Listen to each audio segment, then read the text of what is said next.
Rreziqet që vijnë nga uji me klor i rubinetit, kujdesi që duhet të tregojnë të gjithë. Në shumë vende të botës, përfshirë edhe Shqipërinë, uji përmban klor. Në parim kjo është diçka e mirë, por në praktik mund ta konsiderojmë si një e keqe domosdoshme. Klorifikimi bëhet në varësi të burimit të ujit dhe ndocëve të tij. Studimet tregojnë se uji i klorifikuar nuk është plotësisht i sigurt. Megjithatë, rreziqet në shëndet janë minimale në krahasim me përfitimet që sjell ky proces. E vërteta është që pas viteve 1900 filtrimi dhe klorifikimi i ujit ka ndihmuar në shkatërimin e shumë baktereve të ujit që shkaktojnë sëmundje. Shtimi i klorit në ujë nuk do të thotë se uji është i pastër. Sipas shkencëtarëve, çdo litër ujë të rubinetit gjenden miliona mikroorganizma, rreziqet që vijnë nga uji i klorifikuar.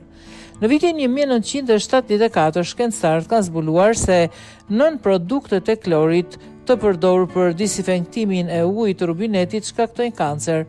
Nën produktet, në fjalë, formohen kur klori bie në kontakt me lëndë organike në ujë.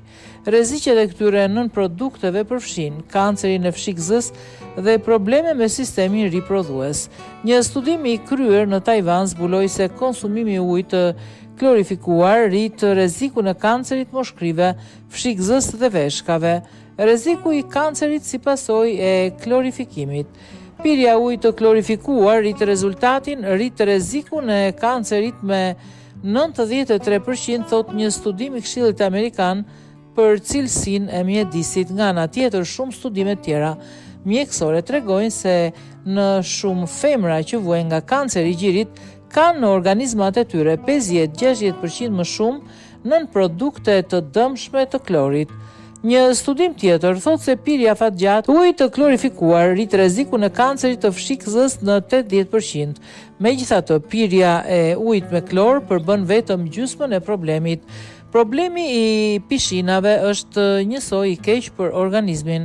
Rreziqe të tjera për njeriu në ditët e sotme shumë baktere po krijojnë rezistencë lartë ndaj antibiotikëve dhe praktikave tradicionale të disinfektimit. Ekspertët i druhen faktit se klorifikimi do të transformohet në një faktor vendimtar në rritjen e mikroorganizmave të dëmshëm dhe me rezistencë të lartë. Sistemet e ujit janë kthyer në një vatër të nxehtë të këtyre mikroorganizmave, ndërkohë që autoritetet vazhdojnë të përdorin klorin si alternativë më e lirë, por jo më efikase në pastrimin e ujit.